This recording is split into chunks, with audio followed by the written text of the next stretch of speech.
আর যখন বাদশার চোখে চোখ পড়ছে তখন একটু বেঁকা চোখে দেখছে, মাথাটা একটু বেঁকা করে, চোখটা একটু বেঁকা করে দেখছে, একটু ইনসাল্টের ভঙ্গিতে দেখছে, হ্যাঁ ও প্রতিফন্নের ভঙ্গিতে দেখছে। মালিক ইবনে দিনা ইয়াজিদ বিন মুহাব্বল্লাহ ডাকছে, এদিকে আয়, তুই কি আমাকে চিনিস না? তো বলতেছে, তোমার চেয়ে আমি তোমাকে ভালো চিনি, তোমার চেয়ে আমি তোমাকে, আচ্ছা আমার চেয়ে কেউ অন্য কেউ আমাকে ভালো চিনতে পারে? ইয়াজিদ বিন মুহাল্লাব বলে, এটা আবার কি বলতেছো তুমি, আমার চেয়ে আমাকে ভালো চিনো? সেটা আবার কি করা? তো মালিক ইবনে দিনার রহমতুল্লাহ আলাইহি বলতেছে, আমা কানা আউয়ালুকা নুতফা, তোর প্রথমটা কি একটা বীর্য ছিল না? তো মালিক ইয়াজিদ বিন মুহাল্লাব বলতেছিল, বালা। কেননা আগের যুগের বাদশারা, সম্ভ্রান্ত মানুষরা, টাকা পয়সা মানুষ, টাকা পয়সাওয়ালা লোক, বিত্তশালীরা বেয়াদব ছিল না, সম্ভ্রান্ত ছিল কিন্তু কি কি বেয়াদব ছিল না। আরেকটা শব্দ বলতে পারি, মানুষ বেয়াদব কখন হয় জানেন? যখন তার ভিতরে অহংকার ঢোকে। অহংকার ঢুকলেই কি হয়? বেয়াদব হয়, এর আগে বেয়াদব হয় না। বেয়াদব হইতে হলে প্রথম লাগে অহংকার, যখন অহংকার ঢুকা যায় তখনই বেয়াদব হয়, আদব কায়দা বেড়ে যায়। আগের যুগের লোকের অহংকারই ছিল না, প্রতাপশালী ছিল, বেয়াদব ছিল না, অহংকারী ছিল না। তো ইয়াজিদ বিন মুহাল্লাবকে জিজ্ঞাসা করছে, আমা কানা আউয়ালুকা নুতফা, তোর প্রথমটা বীর্য ছিল না? বলছে, বালা, অবশ্যই। বলছে, আখিরুকা জিফা, তুমি মরা গেলে ফুলন্ত ফাটন্ত দুর্গন্ধময় একটা লাশে রূপান্তরিত হবে না? বলছে, বালা, অবশ্যই। বলছে, বাইনাহুমা তাহমিলু কাদিরা, এটা দুইয়ের মাঝখানে তুমি আর আমি একটা পেশাব পায়খানার টুকরি, আর কি? পেটের ভিতরে কি? আরে বলেন না। পেশাব পায়খানার একটা টুকরি, টুকরি চিনেন? মনে হয় চিনেন না, এখন তো টুকরি সুকরি দিয়ে বাজার করে না, আগে বাজারে গেলে টুকরি আলারা ফিরতে থাকতো, ঘুরতে থাকতো। এখনো করে বাজারে যাই না তো, যুদ্ধর যুগ, এই জন্য দেখি না আর কি। তো বলছে পেশাব পায়খানার টুকরি। তারপরে ইয়াজিদ বিন মুহাল্লাব বলতেছে, আল্লাহি ইয়া শাইখ আরাফতানি হাক্কা, আপনি আমাকে চিনছেন, এই চামচ গুলা একটাও আমারে চিনে নাই, আমার চতুর্দিকে যে চামচ গুলা আছে। ইয়াজিদ বিন মুহাল্লাবের জিন্দেগি চেঞ্জ। দিতে দিতে রাত্র পার হয়ে যাবে, হাজারো কাহিনী দেওয়া যায়, ছোট কথায় জীবন চেঞ্জ। তো লম্বা শুনতে হয় না, জীবন যদি চেঞ্জ করতে হয় তাহলে দুটা কথাই জীবন চেঞ্জ হয়ে যায়, এতজনের কথা শুনতে হয় না, এত লম্বা কথার প্রয়োজন হয় না। আজকে তো জীবন চেঞ্জ করার ইচ্ছা আমাদের নাই, জীবন চেঞ্জ করার ইচ্ছা আমাদের নাই। জীবন চেঞ্জ করার ইচ্ছা যদি থাকতো তাহলে এক মজলিসই যথেষ্ট, ভিতরে রং চলে আসতো। আর না হওয়ারও কারণ আছে, না হওয়ারও, আমরা সারাদিন দেহ নিয়া বিভোর, দেহ নিয়া, দেহটা নিয়ে সারাদিন ভাবি, ঠিক না? সত্য তো? হ্যাঁ, এই মজলিসে একজনও নাই যে ডেলি 1 মিনিট আত্মা নিয়া ভাবে, 1 মিনিট মাত্র। 60 মিনিটে 1 ঘন্টা, 24/60 যতটুক হয়, 24/60 কত মিনিট? কত মিনিটের ভিতরে 1 মিনিট আমরা আত্মা নিয়ে ভাবি না। আমার ভিতরে যে একটা আত্মা আছে ওটা নিয়ে ভাবি না, ওটা নিয়ে কোনো গবেষণাগার নাই, অথচ দেহ নিয়ে গবেষণা আছে। প্রত্যেক দেশে দেহ নিয়ে গবেষণাগার আছে। স্বাস্থ্যের জন্য বিরাট বড় একটা সেক্টরই আছে, স্বাস্থ্য মন্ত্রণালয়। এটার কাজই মানুষের দেহ নিয়ে ভাবা, দেহের রোগ নিয়ে ভাবা। দেশের সিংহভাগ পয়সা এর পিছনে খরচ হয়, নাইলে ড্রাইভার 400 কোটি টাকার মালিক হয় কি করে? কত? কে? কি তাইলে যার গাড়ি সে কয়শো কোটি টাকার মালিক? হ্যাঁ, এটা আমার বোঝানো ইচ্ছা না, আমার বোঝানোর জন্য বলতেছি, কথার আলোচ্য বিষয় না। দেহ নিয়ে তো গবেষণাগার আছে সারা দুনিয়ায়। যেটা দেহ নিয়ে গবেষণা করে ওটার নাম WHO, বিশ্ব স্বাস্থ্য সংস্থা। আজকেই আমি জুমায় বলতেছিলাম আর হাসতেছিলাম, আজকে প্রত্যেক মসজিদের খতিবের কাছে ফাউন্ডেশন থেকে চিঠি আসছে, করোনার ব্যাপারে সবাইকে সতর্ক করেন, সজাগ করেন, সবাইকে সচেতন করেন। কিন্তু আমি তো আজ পর্যন্ত ফাউন্ডেশন থেকে একটা চিঠি আসতে দেখলাম না। নাম ইসলামী ফাউন্ডেশন, ও চিঠি পাঠাইলো আজকে, তাও করোনা নিয়ে সতর্ক করার জন্য। আজ পর্যন্ত ফাউন্ডেশনকে দেখি নাই যে একটা চিঠি কোনোদিন ইস্যু করতে যে মানুষের আত্মা নিয়ে মানুষকে সতর্ক করেন। কেননা শারীরিক রোগে তো যার হইলো সে আক্রান্ত হয়, শুধু তার পর্যন্ত সীমিত থাকে। কিন্তু আত্মায় যখন রোগ হয় না, এটা পর্যন্ত পুরা দুনিয়া পর্যন্ত ছড়ায়া থাকে। শুধু সে আক্রান্ত হয় না, পরিবার আক্রান্ত হয়, পরিবার হয় না মহল্লা হয়, শুধু মহল্লা হয় না এলাকা হয়, এলাকা হয় না পুরা দেশ হয়।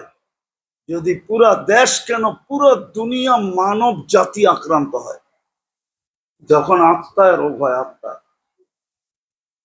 যখন কারো লোভ, আত্মার রোগ, শরীরের রোগ না। লোভ কি? কিসের রোগ? লোভ আত্মার রোগ, এটা শরীরের রোগ না। লোভেই তো পুরা নদী খায়া ফেলছে, ঠিক না? কি? আমার তো ওই দিনও মনে আছে এই নদী কত বড়। বড়ই তো হইলাম ঢাকা শহরে, ডাঙ্গুটি খেললাম ঢাকা শহরে। 76 থেকে পড়ি কামরাঙ্গি চরে পড়তাম। 76-এ আমি ভর্তি হয়েছি কামরাঙ্গি চরে নুরিয়ায়। ওই থেকে তো এই নদী দেখতেছি কত বড়, কিন্তু লোভেই তো এই নদী খায়া ফেলছে, ঠিক না? হম, লোভেই তো কতজনের বাড়ি চলে গেছে, ঠিক না? না চলে যায় না? লোভেই তো কত মানুষ ফকির হয়ে গেল, ঠিক না? লোভ যার, যে ফকির হয়েছে সে না, আরেকজন লোভী হয়ে গেছে। কাহিনী মনে পড়ছে, বনি ইসরাইলের ভিতরে এক বুড়ি ছিল, বুড়ি। তো রাজার প্রাসাদের কাছেই বুড়ির ঝুপড়ি ছিল। তো মন্ত্রীরা পরামর্শ দিছে, রাজা মহাদয়, আপনার বাড়ির পাশে যদি বুড়ির ঝুপড়ি থাকে এটা কি শোভা পায়?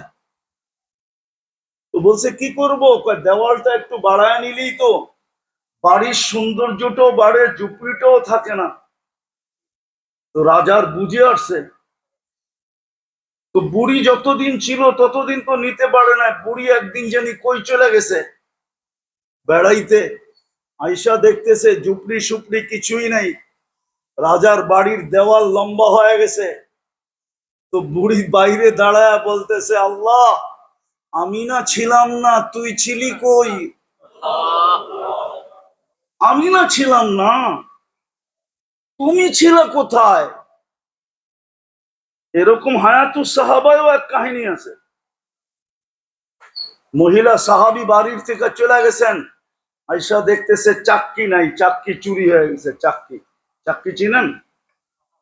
আটা পিসার চাক্কি। আর ছাগলও নাই, তো জায়নামাজ বিছায়া নামাজ পড়া বলতেছে, আমি তো ছিলাম না, আপনি কোথায় ছিলেন? দোয়া তো পড়তে পড়তেই গেছিলাম, খলিফাতুনা ফিল আহলি ওয়াল মাল রফিকুনা ফিস সফর ওয়াল খলিফাতু ফিল আহলি ওয়াল মাল। আপনাকেই তো বাড়িতে রেখা গেলাম, চাক্কি কই আর বকরি কই? আপনি কই ছিলেন? তো সাথে সাথে নতুন চাক্কি পাঠায় দিছে, বকরি একটার জায়গায় দুটা পাঠায় দিছে। আর ওই বনি ইসরায়েলের বুড়ি যখন হাত উঠায় বসে, আপনি কই ছিলেন? আমি না ছিলাম না। বাস বলতে দেরি, তুফান আসতে দেরি হয় না। বাদশাও গোল, চড্ডি বড্ডিও গোল। হুম, যেমন একটু আগে সাইদ ভাই বললেন না যে আমিও জেলখানায় গেছি। হ্যাঁ, আসলে ওই চোখের পানিতেই সব উড়ে গেছে। চোখের পানিতেই সব কি হয়ে গেছে। আরেকটা আছে, ওটার সময় আমার কাছে নাই। এই মাটির একটা বৈশিষ্ট্য আছে, বাংলাদেশের মাটির নিচে একটা আধ্যাত্মিক শক্তি লুকানো আছে। ওটা গভীর ভাবে কেউ ইতিহাস না পড়লে জানবে না। এই মাটির নিচে একটা গভীর ভাবে আধ্যাত্মিক শক্তি লুকানো আছে। এই মাটি নিয়ে যে খেলবে, একদিন না একদিন মাটি তাকে কিক মারবেই মারবে। হয়তো কাউকে বোল্ড আউট করবে, নাইলে কাউকে রান আউট করবে, আর না হইলে কাউকে ছক্কা মাইরা একবারে বাউন্ডারির বাইরে করবে।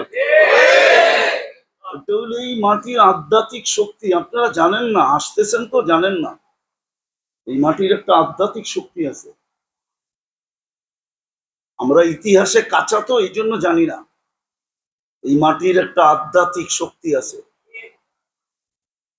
হম, বলার সময় হবে না, এত লম্বা বলা যাবে না। আবার কখনো আসলে কোনো মজলিসে হইলে কইলা দিব না, কিন্তু এটা মাইনা নেন এই মাটির আধ্যাত্মিক শক্তি। কেননা হিজরতের সনের কাছাকাছি হলো বাংলা সন, 10-11 বৎসরের ডিফারেন্স। এই 1400 বৎসরের বাংলা ইতিহাস যে পড়বে সে জানবে যে এই মাটির নিচে একটা আধ্যাত্মিক শক্তি আছে। এই জন্য মির্জাফরও মির্জাফরি করে বেশি দিন থাকতে পারে না।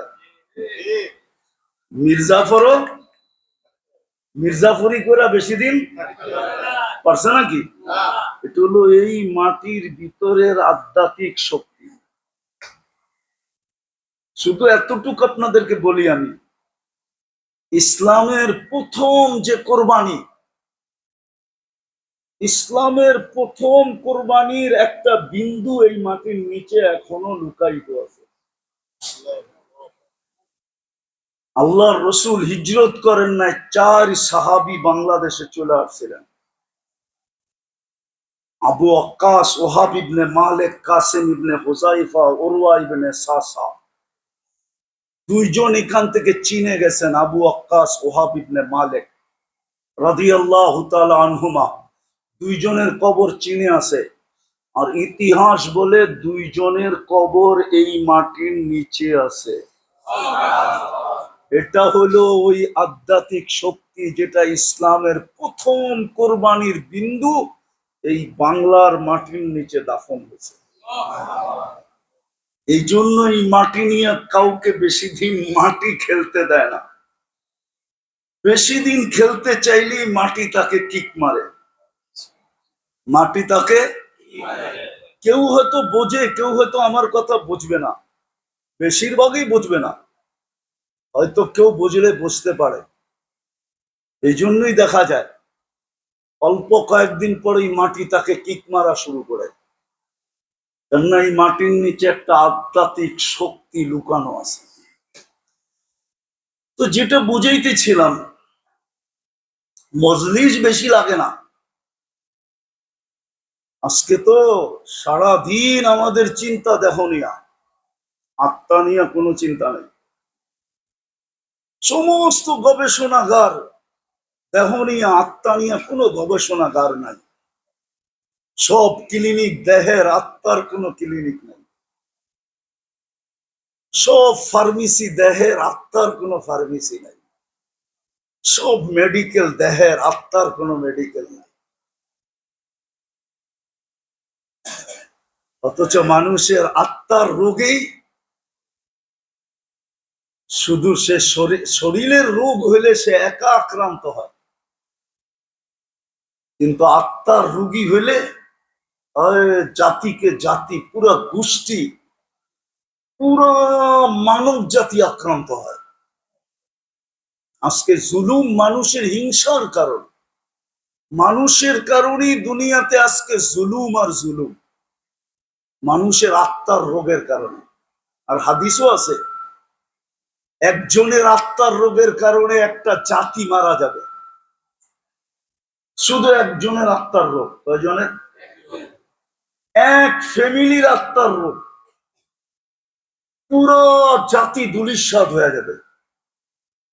আর আমরা চোখে এখন এটাই দেখতেছি, আমাদের আত্মার রোগ। ইসলাম এই জন্যই দরকার, আত্মার রোগকে নির্ণয় করা দরকার। আমরা আত্মা নিয়ে ভাবি না। আরে রোগ বইলা কি লাভ হবে যদি আপনার ভিতরে ভাবনাই না আসে? শুধু শুধু তো হাদিস বলে নাই, আত্মা নিয়ে ভাবতে গেলে লা তাফাক্কুরু সাআ খায়রুম মিন ইবাদাতি 60 আও 70 সানা। এই হাদিস আত্মার ভাবনার ব্যাপারেও, যে আত্মা নিয়ে ভাববে তাকে 60-70 বৎসরের ইবাদতের সওয়াব প্রত্যেক মুহূর্তে দেওয়া হবে। চাই নারী হোক, চাই পুরুষ হোক, চাই যুবক হোক, চাই বৃদ্ধ হোক, বাচ্চার থেকে তো কলম উঠানোই। আজকে তো আমাদের ভিতরে আত্মা নিয়ে কোনো ভাবনাই নেই, চিন্তাই নেই। আমরা বিশ্বাস করতেই রাজি না যে আত্মার আবার রোগ হয় কোত্থেকা। না, রোগ তো আত্মারই হয়। বরং দেহের রোগ তো মানুষকে শুধু দুনিয়াতে না, দেহের বহুত রোগ আছে যেই রোগ দ্বারা মানুষকে আল্লাহ উচ্চ থেকে উচ্চ মর্যাদায় আসীন করেন, উচ্চ থেকে উচ্চ মর্যাদা দান করেন। আপনি উঠান, ডায়রিয়া হয়ে মারা গেলে শাহাদাতের মৌত। কি মৌত? কি শাহাদাতের মৌত? কি ছোট মৌত? হ্যাঁ, ডাকায়া বাসা বোঝেন? শাহাদাতের মৌত মানে সে আজরাইলকে ঠেক দিছে, মরে নাই সে। কোরআন বলে সে মরে নাই। বলবেন আজিমপুরে তো দাফন করলাম, আপনি পোশাকটা দাফন করছেন, পোশাক, তাকে না। এটা দুনিয়ার পোশাক, এটা বর্তমান দেহটা কি? কেননা জান্নাতের পোশাক এটা না। জান্নাতের পোশাক তো 120 ফিট লম্বা। কত কত? জাহান্নামীদের পোশাক এটা না। এক জাহান্নামীকে বসতে জায়গা লাগবে 470 কিলোমিটার। একটা দাঁত হবে 10 কিলোমিটার চওড়া।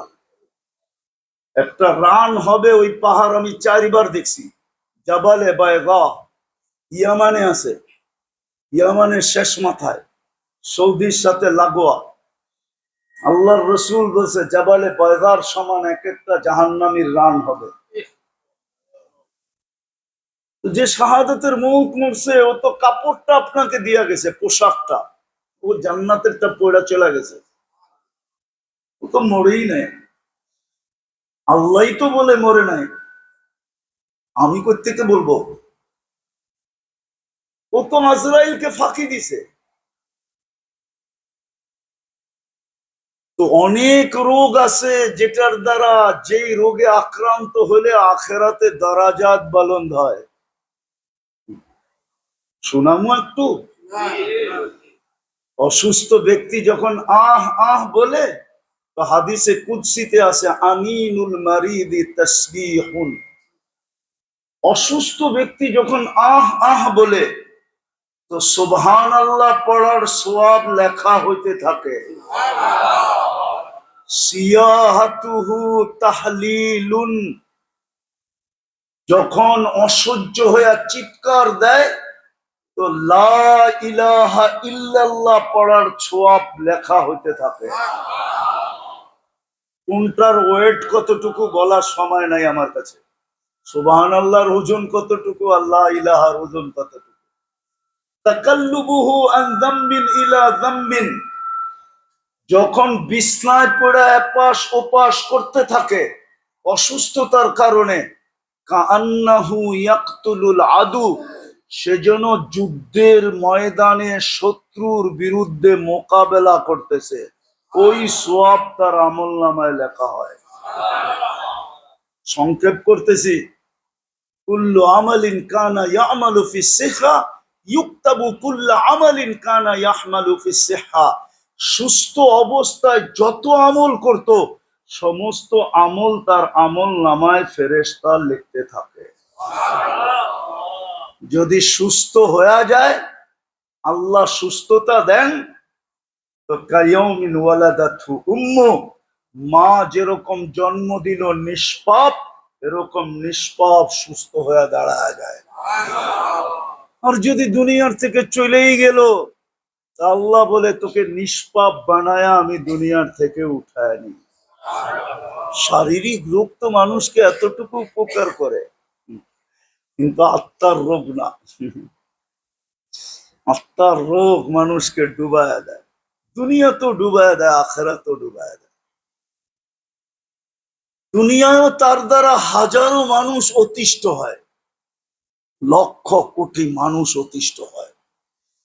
আমার সমাজে যা কিছু দেখতেছেন, চুরি ডাকাতি, রাহজানি ছিনতাই, মাদক সাধক, দুর্নীতি সুরনীতি, জুলুম জবর, যা কিছু দেখতেছেন আমার সমাজে, সব আত্মার রোগের কারণে, শরীরের রোগের কারণে।